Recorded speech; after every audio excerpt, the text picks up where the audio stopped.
All right, so if you guys listen to the latest podcast, you guys would know that I recorded that podcast while I'm in Chicago. This goals breakdown video is also being recorded while I'm still in Chicago. Hopefully the audio quality is fine.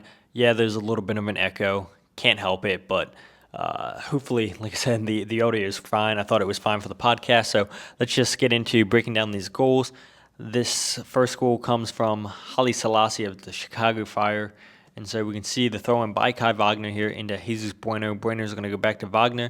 Wagner's just going to go ahead and reset play back with Jack Elliott. I want to pause it there real quick because Jack Elliott's about to play this ball into Jesus Bueno when you can look. You have Nate Harriel and Jack McGlynn both wide open on the right-hand side. You can see Jack McGlynn's arms asking for the pass because he knows, hey, look, let's switch the fields. It's not force where we just passed out of. The pass isn't one there. And this whole play starts with Jack Elliott just putting Jesus Bueno in a terrible situation. It's like the Union opted to pass out of this situation, they reset the play, and yet you go right back into the same situation where they were at before. And so there's the pass by Jack Elliott, touch into Wagner. And right here, I mean, it's like you had the throw in on this side of the field, and it's the same three defenders for Chicago that haven't left this area of the field at all. And so why you opted to pass it back into a dangerous area where, yeah, Kai Wagner, Jesus Bueno, those guys didn't feel comfortable having here. That's why they opted to switch fields. And so you can see Aragani, the right back here for Chicago, he's already anticipating this pass into Leon Flach. And because he's anticipating this pass, he's going to disrupt it very, very quickly. And the pass goes into Leon Flach. Play gets intercepted. And now right here, you send Chicago the other way on the counterattack. And because you had Jesus Bueno, your holding midfielder, push up on that part of the field, now he's out of position. You have nobody covering centrally in the midfield. You have no midfielders back. I mean, the closest player back for you is Jack McGlynn, who's in that center circle. Nate Harriel push up high on the right-hand side of the field, out of position here. And so because you have no midfielders, somebody has to step to the ball. Somebody has to slow it down. And so Jack Elliott's going to come and step out of position, try to slow this down. But then now he's out of position.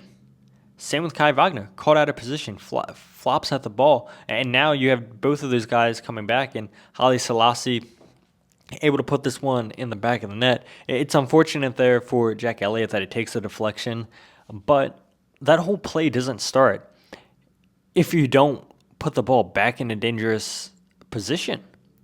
Jesus Bueno, Kai Wagner obviously felt that, hey, look, we can't go down this left side of the field, so let's just reset the play instead of forcing something. And that's exactly what Jack Elliott does here on this play. He forces it back into Jesus Bueno. And so Bueno, I mean, I guess if you wanted to, try to switch it back to Jack Elliott. Opts for Kai Wagner, probably the smart pass here. We'll see it here. Play gets disrupted, and now Chicago, because Union have nobody back from the midfield, lots of space to run in here, and the Union just get caught. And this is unfortunate that it takes a deflection off of Jack Elliott, but none of that should have happened. None of that should have happened if Jack Elliott went ahead have played that ball into Jesus Bueno. Should have switched the fields, and you wouldn't be in this situation right now.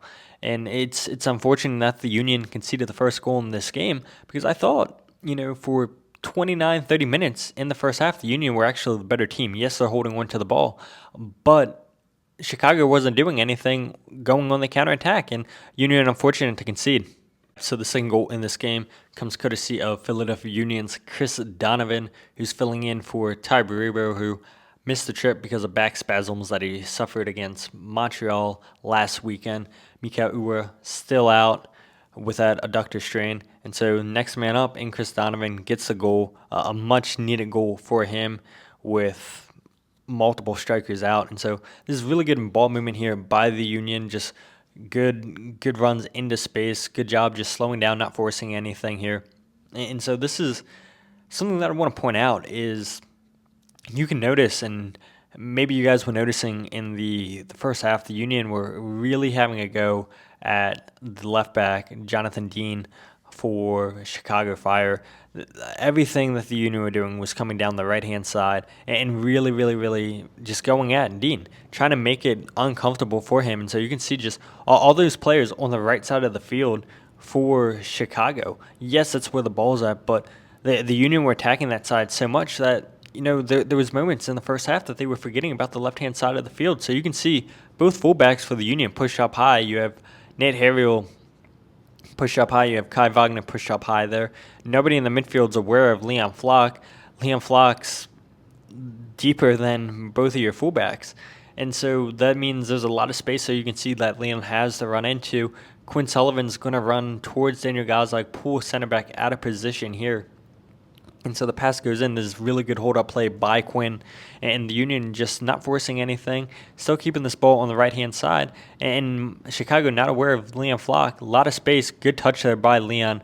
That was 100% not a pass by Leon Flach. He definitely tried to shoot this. But look, it was the right position, the right place, right time by Chris Donovan for that to deflect off of him and wind up in the back of the net. And I mean, that was a powerful strike by Leon Flach that was 100% going off target. But look, I mean, the Union are going to take it. When you have Chicago all push over on the right-hand side, this is exactly who Chicago won the ball, Leon Flach.